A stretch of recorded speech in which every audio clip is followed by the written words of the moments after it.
మహాదేవుడును మన రక్షకుడైనటువంటి యేసుక్రీస్తు నామములో మీ అందరికీ వందనాలు తెలియజేస్తున్నాను. ఈరోజు నేను మీ ముందుకు రావడానికి గల కారణం ఏందంటే, ఈ మధ్య మన సహోదరుడు జాన్ బాబు గారు కరుణాకర్ గారి దగ్గరికెళ్ళినప్పుడు వాళ్ళ మధ్య ఒక చిన్న డిస్కషన్ జరిగింది. దాంట్లో ఈ కరుణాకర్ గాడు ఏమంటున్నాడో ఒకసారి మీకు వినిపిస్తాను చూడండి. భగవంతుడు ఒక మతాన్ని స్థాపిస్తే, ఒక ధర్మాన్ని పెడితే దానివల్ల లోక కళ్యాణం జరగాలి తప్ప లోక వినాశనం జరగకూడదు అని. దీనివల్ల లోక వినాశనం జరుగుతుంది, జరిగింది, లోక వినాశనం జరగలేదు, లోకానికి రక్షణ కార్యం జరిగింది కదా. క్రీస్తు శిలువలో మరణించడం ద్వారా సర్వలోకాలకి అందరికి ప్రజలందరికీ కూడా నాకు ఎంత కామెడీగా ఉంటుందంటే ఇది. మీరు ఒక నరబలి ద్వారా స్వర్గానికి వెళ్ళిపోతాం ఫ్రీగా, మిమ్మల్ని చూస్తే నాకు చాలా కామెడీగా జాలేస్తుందండి. అసలు ఎవరో ఎక్కడో మన కోసం చచ్చి ఇది ఎలా ఉంటుందంటే, క్రైస్తవ మతాన్ని 2-3 రకాలుగా నిర్వచించండి. అంటే ఒకటి, మొట్టమొదట ఒక స్త్రీ పురుషుని సృష్టించాడు దేవుడు. అందులో స్త్రీని మాట్లాడే పాము వచ్చి పండు తినిపించింది, దానివల్ల పాపం వచ్చింది. ఆ పాపం పోవడానికి దేవుడు వచ్చి మనుషులతో తన్నించుకున్నాడు. ఇది మీకోసమే తన్నించుకున్నాడు, మీకోసమే చితగొట్టించుకున్నాడు. నువ్వు నమ్మితే నువ్వు రక్షించబడతావు, లేకపోతే నరకానికి పోతావు. అంటే మీ గ్రంథంలో లేదా ఈ పాయింట్ ఏంటిది? మన కోసం తన్నించుకున్నాడు. రక్తం చిందించకుండా పాప ప్రాయశ్చిత్తం జరగదనే పాయింట్ ఎక్కడా లేదా? ఎక్కడా లేదు. మరి బలులు ఎందుకు ఇచ్చారు? మీకు ఎందుకు ఇస్తారు గుడుల దగ్గర? ఎక్కడ ఇవ్వమని చెప్పారు? దేవతల దగ్గర. ఏ శాస్త్రంలో ఉంది? ఎందుకు గుడుల దగ్గర ఎవరా బలు? నేను అడిగే శాస్త్రం ఎక్కడ చెప్తుంది అని. అది నువ్వు వాళ్ళని అడుగు, నాకేం తెలుసు. గుడుల దగ్గర ఎందుకు బలిస్తున్నారు? ఇప్పుడు హిందుత్వంలో ఎందుకు బలిస్తున్నారు? మేకలు ఎందుకు బలిస్తున్నారు? గొర్రెలు ఎందుకు బలిస్తున్నారు? చెప్తానండి. కొన్ని సాంఘిక ఆచారాలు ఉంటాయి సమాజంలో, కొన్ని శాస్త్రబద్ధమైనవి కాకుండా వీళ్ళు కొన్ని ఇలా చేసుకుందాం, ఇలా చేద్దాం అని సొంతంగా కొన్ని ఆచారం, కొన్ని పద్ధతులు ఫాలో అవుతారు. అంటే బలులు ఇవ్వటం అన్నది సొంత ఆలోచన, గ్రంథాలు ఎక్కడ లేదా? గ్రామ దేవతలకు బలు ఇస్తారు. అసలు గ్రామ దేవతలు ఆగమ శాస్త్రాలకి గ్రామ దేవతలకి సంబంధం ఉండదు. అది కరుణాకర్ గారు ఏమంటున్నాడంటే, మన జాన్ బాబు గారితో బలులు అర్పించాలి, బలులు అర్పించటం ద్వారా లేదా ఒక జీవి ప్రాణత్యాగం చేయటం ద్వారా పాపక్షమాపణ అనేది మా శాస్త్రాల్లో అసలు లేనే లేదు అని చెప్పేసి గట్టిగా మాట్లాడుతూ ఉన్నాడు. ఎవరితోటి? మన జాన్ బాబు గారితో. ఆ బలులు ఇవ్వాలనేటువంటి కాన్సెప్ట్ అనేది లేదంట. అదంతా ఒక ఆంగిక ఆచారం అంట, అంతేగాని వాళ్ళ శాస్త్రాల్లో ఎక్కడా లేదంట. మరి ఈ కరుణాకర్ గారు నేను చెప్తుంది అదే, వాడు ఏ రోజు కూడా వాడి గ్రంథాలు చదివినోడు కాదు, వాటి గురించి ఏమాత్రం కూడా అవగాహన లేదు, వాడికి ఏముందనేది కూడా తెలియదు అనమాట. వాళ్ళ గ్రంథాలు తెలిసినా కానీ అబద్ధాలు చెప్తాడు, లేదని కూడా చెప్తాడు. అందుకే నేను ఈరోజు ఒక విషయాన్ని మీ ముందు ఉంచదలుచుకున్నాను. ఏంటంటే, పదే మతోన్మాదులు విమర్శిస్తూ ఉంటారు. ఏంటి? ఎవరో ఒక వ్యక్తి మన పాపాల కోసం చనిపోవటం ఏంటి? ఎవరో చనిపోతే మన పాపాలకి ఏ విధంగా క్షమాపణ దొరుకుతుంది? ఎలా నశించబడతాయి మన పాపాలు? మన కోసం ఎవరో చనిపోవటం ఏంది, మన పాపాలు చేయటం ఏంది అని కొంచెం ఎగతాళిగా మాట్లాడుతూ ఉంటారు మతోన్మాదులంతా కూడా. సో ఈ కరుణాకర్ గారు కూడా అదే అంటున్నాడు జాన్ బాబు గారితో. అదేంది అసలు ఈ కాన్సెప్ట్? క్రైస్తవులు ఎలా అంటారు ఏంది? మన పాపాల కోసం యేసుక్రీస్తు చనిపోయాడని అంటారు ఏంది? అసలు ఇదేంది? మన పాపాలు చేయటం ఏంది? ఆయన చనిపోతే మన పాపాలకి ఏ విధంగా క్షమాపణ దొరికింది అని చెప్పేసి వాడు కరుణాకర్ గారు మాట్లాడుతాం. అయితే చాలామంది హైందవ సహోదరులకి ఈ సందర్భంగా నేను చెప్పేది ఏంటంటే, ఒక జీవి, నిర్దోషవంతమైనటువంటి ఒక జీవి, అంటే ఎటువంటి లోపాలు లేనటువంటి జంతువు కానీ మనిషి కానీ, నరమేధం అంటారు. మనుషుల్ని బలిచ్చేటటువంటి దాన్ని హిందూ గ్రంథాల్లో నరమేధము అని అంటారు. నరమేధం చేయటం ద్వారా కూడా పాప క్షమాపణ అనేది కలుగుతుంది, పాపాలు పోతాయి. అంటే ఒక మనిషిని బలివ్వటం ద్వారా, అతని రక్తంతో హోమం చేయటం ద్వారా పాపాలు అనేవి నశించబడతాయి అని చెప్పేసి హిందూ గ్రంథాల్లో చాలా స్పష్టంగా ఉంది. ఈ విషయం చెప్పట్లా మీకు మతోన్మాదులు. కొంతమందికి తెలియదు కూడా హిందువులకి ఎక్కడుంది ఏంటంటే, ఎటువంటి దోషాలు కానీ లేనటువంటి ఒక జీవిని వధించి ఆ రక్తంతో రక్త ప్రోక్షణ చేయటం ద్వారా, లేదంటే ఆ జీవి యొక్క అవయవాలను అగ్నిలో వేసి ఆహుతి చేయటం ద్వారా ఆ యజ్ఞం చేసినటువంటి వ్యక్తి పాపాలు అనేటువంటివి పోతాయి, నశించబడతాయి అని చెప్పి హిందూ గ్రంథాల్లో చాలా స్పష్టంగా ఉంది. సో ఒకసారి నేను ఆ రెఫరెన్స్లు మీకు చూపిస్తాను చూడండి. నేను అడిగే శాస్త్రం ఎక్కడ చెప్తుంది అని చూడండి. అశ్వమేధ పర్వం 3వ అధ్యాయం 1, 2, 3 అలాగే 8 శ్లోకాలు కానీ మనం చూసినట్లయితే, ఈ సందర్భం ఏమిటంటే, ధర్మరాజు కురుక్షేత్ర యుద్ధం అయిపోయిన తర్వాత బాధపడతా ఉన్నటువంటి సందర్భం ఇది. ఎందుకు బాధపడతాడంటే, తన రక్త సంబంధికుల్ని అలాగే ఇంకా తనకు చదువు చెప్పినటువంటి గురువు, ఇలాంటి వాళ్ళందరిని కూడా నేను అన్యాయంగా మోసగించి వాళ్ళందరిని కూడా చంపేసాం మేము పాండవులందరం కలిసి కృష్ణుడి సహాయంతోటి అని చెప్పి బాధపడతా ఉంటాడు అనమాట. ఈ బాధపడుతున్నప్పుడు ఈ సందర్భంలో వ్యాసుడు వస్తాడు. వ్యాసుడు ఏమంటున్నాడు చూడండి. యుధిష్ఠిర, నీ ప్రజ్ఞ ఇప్పుడు సరిగా ఉన్నట్లు నాకు అనిపించట్లేదు. ఏ మనుజుడును తన వశమున తానే పనియు చేయడు. మంచి గాని చెడు గాని నరుడు ఈశ్వరుని ప్రేరణతో ఆయా పనులను చేయను. అట్టి ఎడ నీకు దుఃఖం ఎలా అని అన్నాడు. తర్వాత చూడేమంటున్నాడు, అట్లు కాక చిట్ట చివరకు నిన్ను నీవే పాపకర్మునిగా తలతువేమి. విను, ఆ పాపం ఎట్లు తొలగిపోవాలో నేను చెప్తాను అన్నాడు. అంటే ఏం చెప్తున్నానంటే ఇక్కడ, నువ్వెందుకు అట్లా బాధపడతా ఉంటావు, నువ్వు పాపం చేశానని చెప్పేసి ఎందుకు నువ్వు దిగులు పడతా ఉంటావు. సరే, నువ్వు అంతగా బాధపడుతున్నావు కాబట్టి నీ పాపాలు తొలగిపోయేటటువంటి ఒక మార్గం ఉంది. ఎలా నీ పాపాలు తొలగిపోతాయో నేను చెప్తాను, విను అని చెప్పి చెప్తున్నాడు ఇక్కడ. చూడండి, యుధిష్ఠిర, రాజసూయ అశ్వమేధములను సర్వమేధమును నరమేధమును నీవును ఆచరింపుము అంటున్నాడు. నీ పాపాలు తొలగిపోవాలంటే నువ్వేం చేయాలి? రాజసూయ యాగం కానీ, అలాగే అశ్వమేధ యాగం కానీ, లేదా సర్వమేధ యాగం కానీ, నరమేధ యాగం కానీ నువ్వు ఆచరించవాలంటే నువ్వు చెయ్యాలి. ఆ యజ్ఞాలు ఆ యాగాలు కనుక నువ్వు చేస్తే, అంటే ఏంది ఇక్కడ నరమేధము అనే పాయింట్ ఉంది చూడండి. ఇక్కడ ఈ యజ్ఞం అనేది ఉంది చూడండి. నరమేధము అని అంటే దీన్ని పురుష మేధము అని కూడా అంటారు. అంటే మనిషిని బలిచ్చేటటువంటి ఈ యాగం అనమాట. ఈ యజ్ఞాల్లో మనిషిని బలిస్తారనమాట. ఇది ఇలా బలించడం వల్ల నీ పాపాలు అనేవి తొలగిపోతాయి అని చెప్పి వ్యాసుడు ధర్మరాజుతో చెప్తున్నాడు. ఇంకొకసారి గమనించండి, ఇక్కడ వ్యాసుడు ఏం చెప్తున్నాడు, ధర్మరాజు యొక్క పాపం పోవాలంటే నరమేధం కూడా చేయొచ్చు అని చెప్పేసి చెబుతున్నాడు అనమాట. నేను అడిగే శాస్త్రం ఎక్కడ చెప్తుంది అని ఇక్కడ రామాయణం బాలకాండ 14వ సర్గ. అంటే యజ్ఞయాగాల్లో రక్తాన్ని చిందించి బలి ఇవ్వటం వల్ల ఒక నిర్దోషవంతమైనటువంటి జీవి, ఎటువంటి లోపాలు అంగవైకల్యం లేనటువంటి జంతువుల్ని బలి ఇవ్వటం వలన కూడా పాపాలు అనేవి పోతాయి అని చెప్పేసి హిందూ మత గ్రంథాల్లో అడుగడుగునా ఉంది. దానికి ఒక చిన్న ఎగ్జాంపుల్ నేను చెప్తాను చూడండి. రామాయణం బాలకాండ 14వ సర్గ. ఇక్కడ అశ్వమేధ యాగం చేసేటటువంటి సందర్భం ఇది. ఎవరు? దశరథుడు. సో ఇక్కడ నేను చదువుతున్నాను చూడండి. 14వ సర్గలో 31 నుంచి కనుక మనం చూస్తే, కౌసల్య ఆ అశ్వమునకు ప్రదక్షిణం చేసి దానిని 3 కత్తులతో చంపెను. ధర్మశ్రాద్ధావతి అగు కౌసల్య స్థిరమైన చిత్తముతో ఒక రాత్రి ఆ అశ్వ సమీపమున శాస్త్రోక్త రీతిని నివసించను. అంటే ఈ గుర్రాన్ని చంపేశారనమాట వీళ్ళు. రాజు యొక్క భార్యలు ముగ్గురు కలిసి గుర్రాన్ని చంపేసిన తర్వాత ఆ గుర్రం దగ్గర రాత్రిపూట రాజు యొక్క భార్య పట్టమహిషి పండుకోవాలి.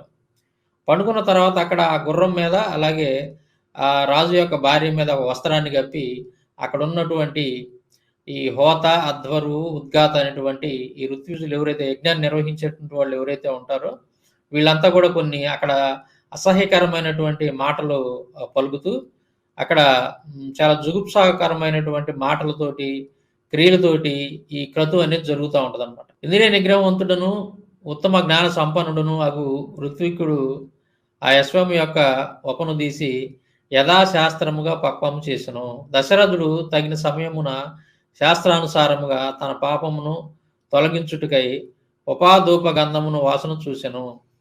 16 ఋత్విక్కులు అశ్వము యొక్క వివిధాంగములను సమంత్రకముగా అగ్నిలో హోమము చేసిరి. ఇక్కడ ఏం చేశారంటే వీళ్ళు ఆ గుర్రాన్ని చంపిన తర్వాత వప అని ఉంటుంది అనమాట. వప అంటే గుర్రం యొక్క పొట్ట కింద ఉన్నటువంటి కొవ్వు భాగం అనమాట. ఆ ఫ్యాట్ అనేది ఉంటుంది కదా పొట్టకు అడుగు భాగాన, ఆ ఫ్యాట్ దాన్ని తీసి బయటికి తీసి మరి అగ్నిలో వేసినప్పుడు దాని నుంచి వచ్చినటువంటి ఆ వాసనని ఈ యజ్ఞం ఎవరైతే చేస్తున్నాడో అంటే ధర్మరాజు, ఆ రాజు ఆ వప యొక్క వాసనని, అంటే ఆ కొవ్వుని అగ్నిలో వేసినప్పుడు వచ్చేటువంటి ఆ వాసనని పీల్చుకోవాలన్నమాట. అది ఇక్కడ జరిగిందనమాట. తర్వాత ఏం చేశారు, ఆ జంతువు యొక్క వివిధ భాగాలను, ఆ భాగాలన్నింటిని కూడా అగ్నిలో వేసి హోమం చేశారనమాట. గుర్రం యొక్క మిగిలినటువంటి భాగాలన్నింటిని కూడా. సో ఇదనమాట. ఇలా చేయటం వలన అశ్వమేధ యాగం సర్వ పాపములను తొలగించును. ఇలా చేయటం వలన దశరథుడి యొక్క పాపాలన్నీ కూడా తొలగిపోయినాయంట. అది రామాయణంలో రాయబడింది. అంటే ఒక జంతువును వధించి దాని యొక్క శరీర అవయవాలతోటి యజ్ఞం చేసినప్పుడు దశరథుని యొక్క సర్వ పాపాలన్నీ కూడా తొలగిపోయినట్టుగా మనం ఇక్కడ చూస్తా ఉన్నాం. మరి కరుణాకర్ గారు చెప్పిన దాని ప్రకారం ఇదంతా మూఢనమ్మకం కదా. ఎవరో ఒక నరబలినో లేదంటే ఒక జంతువునో బలిచ్చినప్పుడు మరి ఆ బలి ద్వారాగా ఒక వ్యక్తి యొక్క పాపాలు ఎలా పోతాయి? ఇదే ప్రశ్న నేను కరుణాకర్ గారిని అడుగుతున్నాను. మరి దశరథుడి పాపాలు ఎలా పోయినాయి? అశ్వమేధ ఒక జంతువుని చంపి బలిచ్చినప్పుడు, ఒక జంతువుని చంపి బలిచ్చి యజ్ఞం చేస్తే మరి దశరథుడి యొక్క పాపాలు ఎలా పోయినాయి? మరి పోయినట్టు రాసుకున్నారు కదా, రామాయణంలో రాసుకున్నారు కదా మీరు. రాముడు తండ్రి యొక్క పాపాలు ఎలా పోయినాయి? జంతువుని చంపి బలించడం వల్ల, జంతువుని చంపి బలి ఇవ్వటం వల్ల ఎలా పోయినాయి పాపాలు? అంటే ఇదంతా మూఢనమ్మకమేనా? ఇదంతా కల్పితమేనా కరుణాకర్గా? అంటే ఈ స్టోరీ అంతా కల్పితమేనా? అప్పుడు రామాయణం మొత్తం కల్పితమైంది కదా, రాముడు పుట్టుకే కల్పితమైనప్పుడు. నేను అడిగే శాస్త్రం ఎక్కడ చెప్తుంది అని, నేను అడిగే శాస్త్రం ఎక్కడ చెప్తుంది అని, నేను అడిగే శాస్త్రం ఎక్కడ చెప్తుంది అని. పురాణాల్లో ఉన్నటువంటి నరబలి ఒకటి నేను మీకు చదివినిపిస్తాను చూడండి. బ్రహ్మ వివర్త పురాణం ప్రకృతి కాండ 64 అధ్యాయం 100 నుంచి 106 శ్లోకాలు చూస్తే ఇక్కడ అథర్వ వేదమునందు చెప్పబడిన మాయాది స్వరూపమును నీకు చెప్పేదను.